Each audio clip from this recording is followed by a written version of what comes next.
We're going to go ahead and do number 4 on the worksheet for this week, which is just going to end up being some quotient product rules. So we're given 3 different functions here, g, h, and f, all as functions of x. We want to find g prime of x, so we're going to start with that one. We see that it's x cubed times e to the x.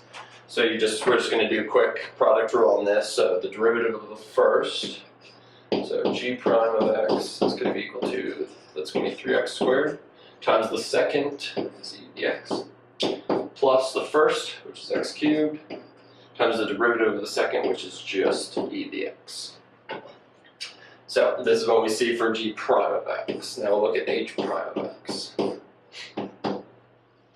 H prime of x is 3x over 1 plus the square root of x. So we're going to do a quotient rule on this one. So you take the derivative of the top, which is 3, multiplied by the bottom, 1 plus square root of x. Now we're going to take, so now we subtract the top, which is 3x, times the derivative of the bottom. So the derivative of the 1 goes to 0. The derivative of the square root of x becomes 1/2 x to the negative 1/2.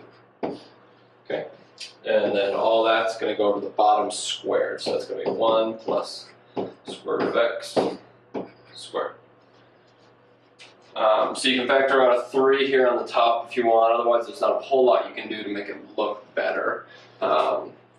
We can clean up this term here a little bit, but we can also do that later. So now we said f is going to be g times h. So we back up with the original functions here, g times h. The best way to do this is going to be to just do a product rule on the function. So we can say that f prime of x is going to be equal to the derivative of the first, so g prime of x, times the second, h of x, plus the first, g of x, times the derivative of the second, h prime of x. So now this becomes pretty clear because we just start plugging back in now. So we're going to start with f prime of x is going to be equal to, so we start with the g prime of x, so that's going to be, we'll go ahead and factor out an x, or an e to the x on this one, so e to the x, then you get 3x squared plus x cubed.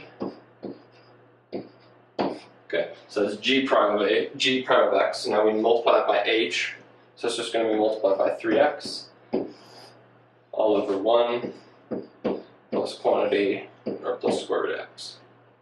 And then we add g, which is just up here, which is x cubed e to the x.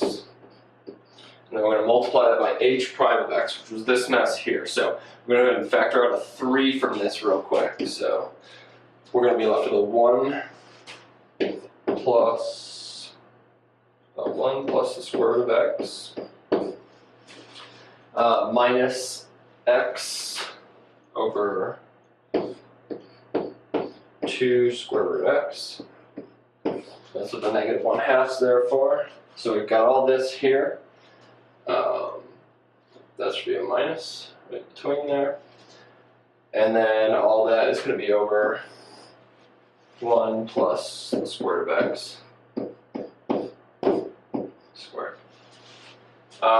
You can do a little more if you want to. There's not a whole lot you can do.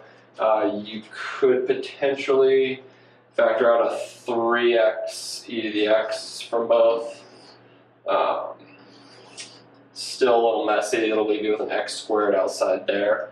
Overall, it's just a pretty messy equation, so there's not a whole lot you can do to simplify that. So we'll just go with that as the final answer.